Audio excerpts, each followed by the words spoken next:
Round 3. The stakes rise. Now, you can form alliances. This isn't just collaboration, it's a mutual pact. If you both win, you split the revenue. But here is the twist. If you form an alliance but only one player wins the round, the winner takes all the revenue. Trust is a resource. Choose your partner wisely. Round 4 is where capital meets utility.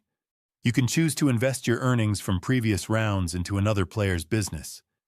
You aren't just playing, you're backing. If the player you back wins, you split the revenue based on the percentage of your investment. If they fail, you lose the capital. It is the ultimate test of vetting. In the Wolfpack, we don't guess, we audit.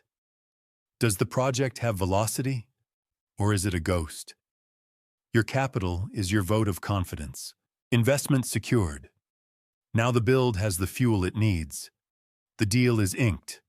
Standard Wolfpack protocol. No triangulation. No gaslighting. Stop gambling. Start investing.